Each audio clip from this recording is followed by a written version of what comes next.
Olá, meu nome é Ana Aguida Almeida e hoje eu irei falar sobre as reações de precipitação, os ácidos e as bases e as reações redox. Irei falar resumidamente sobre as reações de precipitação. O soluto em uma solução de eletrólito forte em água está na forma de íons que permite a condução de eletricidade. Os solutos em soluções de não eletrólitos estão presentes como molécula. Somente uma fração pequena de moléculas do soluto em soluções de eletrólitos fracos está presente como íon.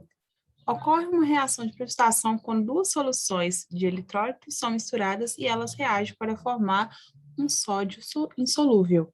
Uma equação iônica completa expressa uma reação em termos de íons presentes na solução.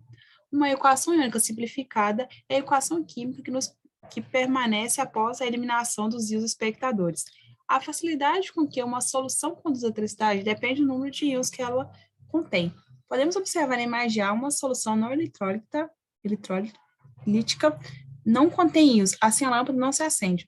Uma solução eletrolítica fraca contém poucos íons e a luz da lâmpada é fraca na imagem B. Na imagem C, uma solução eletrolítica forte contém muitos íons e a luz da lâmpada é forte. Aplicação das reações de precipitação. Nefrolitiálise, ou cálculos renais. A capacidade de prever reações de precipitação também é útil na medicina. Por exemplo, as pedras no rins, que em geral são extremamente dolorosas, principalmente quando são expelidas em fragmentos de vários tamanhos através do sistema urinário, causando cortes internos e sangramento. Consiste principalmente em oxalato de cálcio. A concentração fisiológica normal de íons de cálcio no plasma sanguíneo é de cerca de 5 milimols. Íons de oxalato resultantes do ácido oxálico presentes em muitos vegetais como o ruibarbo e o espinafre reagem como íons de cálcio para formar oxalato de cálcio insolúvel, que pode gradualmente se acumular nos rins. A ajuste apropriada da dieta do paciente ajuda a reduzir a formação do precipitado. A força de tração entre os íons de carga dupla é maior do que as suas interações individuais com a água, tornando-o insolúvel. Por isso que o oxalato de cálcio precipita-se no rins. Exemplo 1. Escreva uma equação iônica simplificada. Suponha que você trabalhe no setor de purificação de água e precisa saber quantos de bário está presente em uma amostra de água. Você poderá isolar os íons de bário em uma reação com outra substância para formar um precipitado. A adição de uma solução concentrada de iodeto de amônio em uma solução de nitrato de bário forma-se o iodato de bário, um precipitado insolúvel. A equação química da reação de precipitado é a seguinte, mostrada abaixo. Escreva agora uma equação iônica simplificada da reação. Podemos observar que o íon de bário mais o nitrato mais a amônia mais o iodato formam-se bário, iodato de bário mais amônio mais nitrato. Agora, a gente vai cancelar os íons espectadores para obter a equação simplificada. Repare que ambos os lados da equação, a amônia e o nitrato aparecem. Então, eles podem ser cancelados, resultando na seguinte equação. Íons de bário, 2+, mais iodato de bário, formando iodato de bário. Os ácidos e as bases. Os ácidos são moléculas ou íons doadores de próton. As bases são moléculas ou íons aceitadores de próton. Os ácidos fortes estão completamente desprotonados em soluções. Os ácidos fracos não estão. As bases fortes estão completamente protonados em solução. As bases fracas estão parcialmente protonadas em solução. Em uma reação de neutralização em água, um ácido reage com a base para produzir um sal. O resultado final da reação entre a solução de um ácido forte e hidróxido de metal é a formação de água a partir de íons de hidrogênio e íons de hidróxido.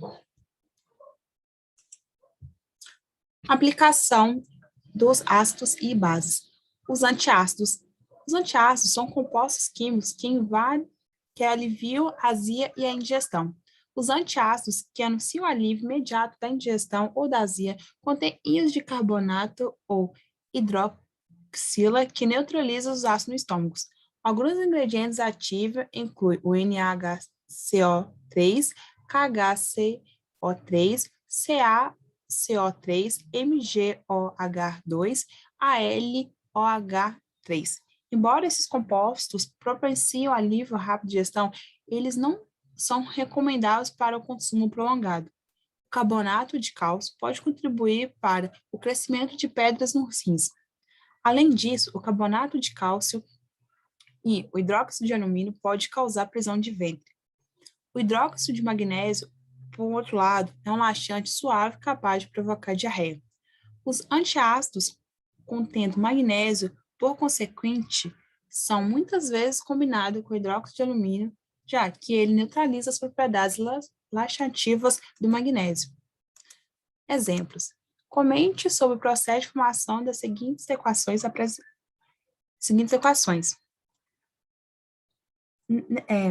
O bicarbonato de sódio, quando diluído, libera gás carbônico segundo a equação. Como se vê, os produtos da reação são dióxido de carbono, cloreto de sódio e água.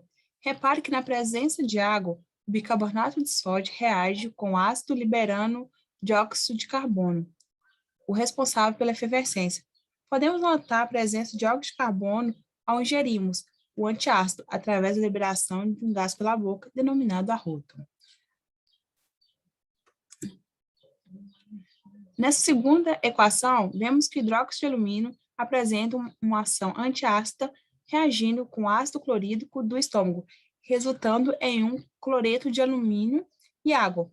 Reduz a carga total e neutraliza a acidez gástrica, tornando menos disponível o íon de hidrogênio para retrodifusão através da mucosa gastrointestinal.